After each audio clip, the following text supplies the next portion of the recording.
आपकी बारगाह में ये सवाल अर्ज है कि अगर सर में दर्द हो तो क्या पढ़ा जाए, कोई वजीफा अता फरमा दें। जबान पर एक चुटकी नमक रखकर 12 मिनट के बाद एक गिलास पानी पी लीजिए। सर में कैसा ही दर्द हो इंशाअल्लाह अज़्ज़ वजल फ़ायदा हो जाएगा। जी तो नाज़रीन, आपने मौलाना अलियास कादरी साहब की एक दूसरी वीडियो देखी जिसमें वो एक नया टोटका बता रहे हैं कि आप सर के दर्द को कैसे ख़त्म कर सकते हैं। यानी कि एक नमक की डली आप मुंह में रखें और उसके बाद 12 मिनट के बाद आप पानी पिएं, उसके बाद आपका सर का दर्द ख़त्म हो जाएगा। तो मेरा मौलाना अलियास कादरी साहब से यहाँ पर एक आजिज़ाना सा सवाल ये है, जहाँ तक मेरी रिसर्च है, जो सर का दर्द होता है ना, वो ब्लड प्रेशर हाई होने की वजह से होता है। और नमक जो है ना, ब्लड प्रेशर हाई में खाना नहीं चाहिए। अगर बंदे को ब्लड प्रेशर हो, चलो अच्छा बंदे को नहीं पता है कि उसका ब्लड प्रेशर हाई है ये लो है, अगर वो ब्लड प्रेशर हाई या लो में अगर वो नमक खा लेता है, ठीक है ना, तो क्या उसका ब्लड प्रेशर ज़्यादा बीपी शूट नहीं कर जाएगा। तो मकसद कहने का ये है कि ये जो टोटका बताया है, तो हम इसको अगर आजमाते भी हैं तो ये ना हो कि लेने के देने पड़ जाएं। तो प्यारे बाबा जान, आप हमें कुछ ऐसा बताया करें जिसमें हमारा फ़ायदा हो, ना कि नुकसान हो। तो नाज़रीन, आप क्या कहेंगे, आप इस पर कमेंट लाजमी कीजिएगा। इसके बाद देखिए आगे वीडियो, उसमें वो क्या कह रहे हैं।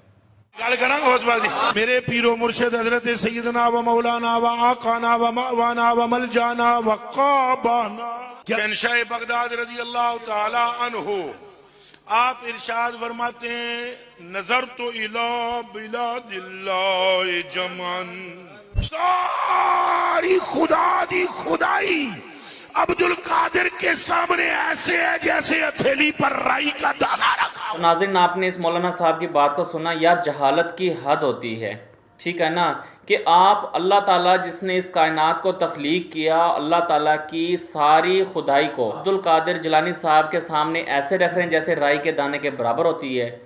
और खुदा का खौफ किया करो भाई, तुमने तो दीन का मजाक बना लिया। मुझे ये समझा दें, आपने ये इल्म हासिल कहाँ से की है, आपने नॉलेज लिया कहाँ से है। आपने सुन्नत रसूल लिखी हुई है, आप आलिम दीन हैं, आप लोगों को, आप ख़तीब हैं, आप लोग। यकीन कीजिएगा, बहुत अफसोस होता है इन लोगों की ऐसी मेंटालिटी को और ऐसे बयानात को सुनकर, ठीक है ना। ये लोग असल में माशरे में सही वाला बिगाड़ पैदा कर रहे हैं। इस जाहिल इंसान को कोई समझाने वाला हो कि भाईजान आप एक्सप्लेन क्या कर रहे हो, आप क्या बोल रहे हो, इन्हें खुद भी नहीं पता होता कि मैं क्या बोल गया हूँ। जब तक आप किसी बात पर तहकीक नहीं कर लेते ना, तो उसको एक्सप्लेन ना किया करें, सोशल मीडिया पे इन ना किया करें। हजरत मुल्ला अली कारी ने कहा जाता है, उन्हें एक वाकया लिखा, शाह जी कड़कड़ा के देते, उन्हें आख्या एक जनानी दे घर ना, एक जनानी दे घर पुत्र नहीं सी होंदा, मियां बीवी दोवें सन के मुरीद हजरत दे। अच्छा, वो तियां होंदियां, तियां तियां तियां। वो आया जनाब, उन्हें घर वाले नूं आख्या भाई जा गौस पाक लो, गौस पाक मुसल्ले ते बैठे हुए सन, ए जे पीर। क्या जनाब बाबा जी मेहरबानी फरमाओ। आपने फरमाया जा जा जा, अल्लाहुम्मा आती ज़ुक़रा, या अल्लाह नूं मुंडा दे, मुंडा दे, मुंडा दे। उन्हें कहा नस जा, नस जा। वो साल बाद जनाब ने तोलिए में कुड़ी लपेटी हुई लैके आया, ये फंस गया। बाबा जी कलामुना अला ज़करिन व आज़ा मुअन्नस, हाज़िही मुअन्नस। उन्हें कहा तुहाडी तो मेरी गल मुंडे दी हुई सी, है कुड़ी है। बात तो सही है। शेख ने ऐसे करके देखा, ए जे शेख,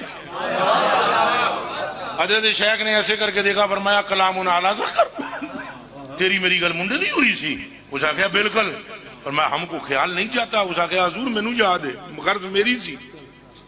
आपने फरमाया चल लफे आओ, इसे लपेट, अपने घर में जा, तेरी आंख ने धोखा खाया है। अब्दुल कादिर मुंडा के है कि तू तक ना सके है, कुड़ी नहीं मुंडा। लानत लानत लानत है तेरे ऐसे कीदे के ऊपर। जने तोलिया लपेटिया कर ले आया, तो घर आके जो चादर वो तोलिया खोलिया, जड़ी कुड़ी सी मुंडा। तो नाजरीन, आपने ये कहानी भी सुनी। अल्लाह ताला ने इंसान को तख्लीक किया है। अल्लाह ताला बेहतर जानता है कि उसने माँ के पेट में बच्चे को पैदा करना है, ये बच्ची को पैदा करना है। एक रूह इस दुनिया में आ जाती है ना, तो उसको चेंज नहीं किया जाता, वो तब्दील नहीं हो सकती जब तक वो अपने आखिरी मुकाम को ना पहुँच जाए, जब तक वो जो है ना कब्र तक ना पहुँच जाए।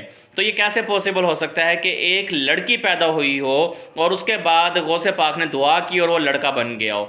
तो मुझे यहाँ पर गौसे पाक पे तो कोई डाउट नहीं है, लेकिन इन लोगों की झूठी जहालत की बातों की वजह से इन पर डाउट होता है कि ये लोग ना सिर्फ बैठते हैं और एक कहानी बनाते हैं और कहानी बनाकर जो है ना लोगों को एक्सप्लेन करते हैं। लोग जो है ना वहाँ पर बैठ कहते हैं सुबहान अल्लाह, ठीक है ना। और भाई तुम कम से कम सुबहान अल्लाह किस बात पर कह रहे हो, तुम किस बात पर पैसे लुटा रहे हो, तुम्हें किसी बात की समझ भी है, नो हाउ भी है ना। ऐसा हो सकता है? ऐसा बिल्कुल भी नहीं हो सकता। मैं चैलेंज करके कहता हूं कि आज के दौर के जितने भी बाबे हैं ना जो अपनी करामात और मौज़ा शो करते हैं, वो कोई एक मौज़ा करामात तो मेरे सामने करके दिखाएं। इनके पास ना मौज़ात है ना करामात है, कुछ भी नहीं है, ठीक है ना। ये एक आम इंसान है, कॉमन इंसान है। तो हमें इनके साथ जो है ना कम से कम इनकी बातों पर अमल नहीं करना चाहिए। तो मेरे प्यारे बुजुर्ग और दोस्तों, क्या शान है सरकार गौसुल वरा रज़ी अल्लाह तआला अन्हु की कि सरकार गौसे पाक सरकार इमाम अहमद बिन हंबल रहमतुल्लाह अलैह की मज़ार शरीफ पर तशरीफ ले गए। ले जाकर गौसे पाक सरकार ने कहा अस्सलामु अलैकुम या वली अल्लाह, सलाम किया। कौन है इमाम अहमद बिन हंबल?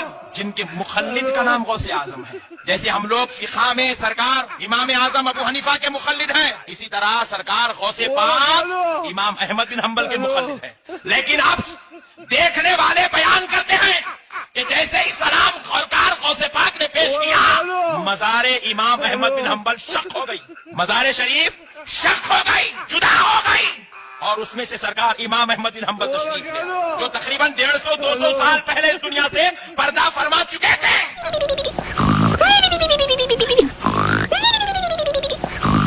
वो मज़ार से बाहर तशरीफ लाए। सरकार गौसे पाक को अपने सीने अक़दस से लगाकर कहा, ऐ शेख अब्दुल कादिर जिलानी, हम शरीयत में भी आपके मोहताज हैं, हम तरीक़त में भी आपके मोहताज हैं।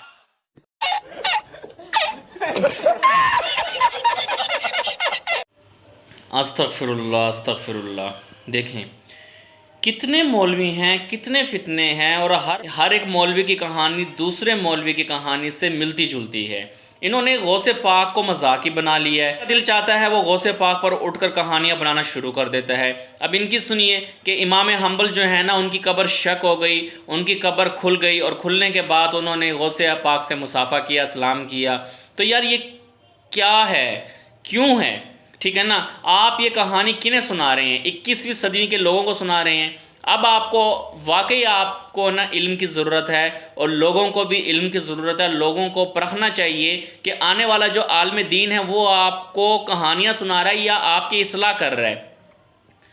वो आपकी इस्लाह कर रहा है, वो मुआशरे की इस्लाह कर रहा है, वो हकूक़ुल इबाद पे बात कर रहा है, वो हकूक़ अल्लाह पे बात कर रहा है। अगर इनके अलावा कोई भी कहानी सुनाई जा रही है ना, तो आपको चाहिए कि उस ख़तीब को, उस आलिम को आराम से है ना वहाँ से स्टेज से उतारें। कहीं भाईजान आप अपने घर जाओ, हमें ये कहानियाँ ना सुनाओ, हमें हक़ाइक़ पर बताएं, हमें अल्लाह के हकूक़ बताएं, हमें अल्लाह के बनाए हुए कावानीन के बारे में बताएं, हमें हकूक़ुल इबाद के बारे में बताएं, लोगों के क्या हकूक़ हैं, ठीक है ना, जो असल में मुआशरे में सही बिगाड़ पैदा कर रहे हैं, ठीक है ना, उन पर तो आप बात करते नहीं हैं, आप कहानियाँ सुना रहे हैं। अल्लाह ताला के कुरान से किसी आयत का हवाला देकर हमसे बात करें, हमें जो है ना वो बात बताएं जो अल्लाह ने कुरान मजीद में फ़रमाई हैं। हज़ूर पाक सल्लल्लाहु अलैहि वसल्लम की सीरत ज़िंदगी पर चलने का हमें तरीक़ाकार बताएं। तो ये चीज़ें होती हैं लोगों को समझाने की, बताने की। आप ये बातें, ये चीज़ तो बता नहीं रहे हो, ना समझा रहे हो। आप सुनाते हो कि बाबा कब्र से बाहर निकल आए, मुसाफा कर रहे हैं। कोई कहता है कि बाबा जी ने लड़की पैदा हुई थी तो उस पर दम किया तो वो लड़का बन गया। कोई कहता है कि जो है ना सारी नाउज़ बिल्ला माज़ल्ला, कोई ये कहता है कि सारी खुदा की खुदाई अब्दुल कादिर जिलानी के सामने राई के दाने के बराबर है। तो नाज़रीन, आज की वीडियो कैसी लगी? अगर मेरी वीडियो अच्छी लगी है तो मेरे चैनल को लाइक कर दें और चैनल को सब्सक्राइब भी कर दें। नेक्स्ट वीडियो के साथ अल्लाह हाफिज़, और मेरे चैनल को लाजमी सब्सक्राइब कर दें।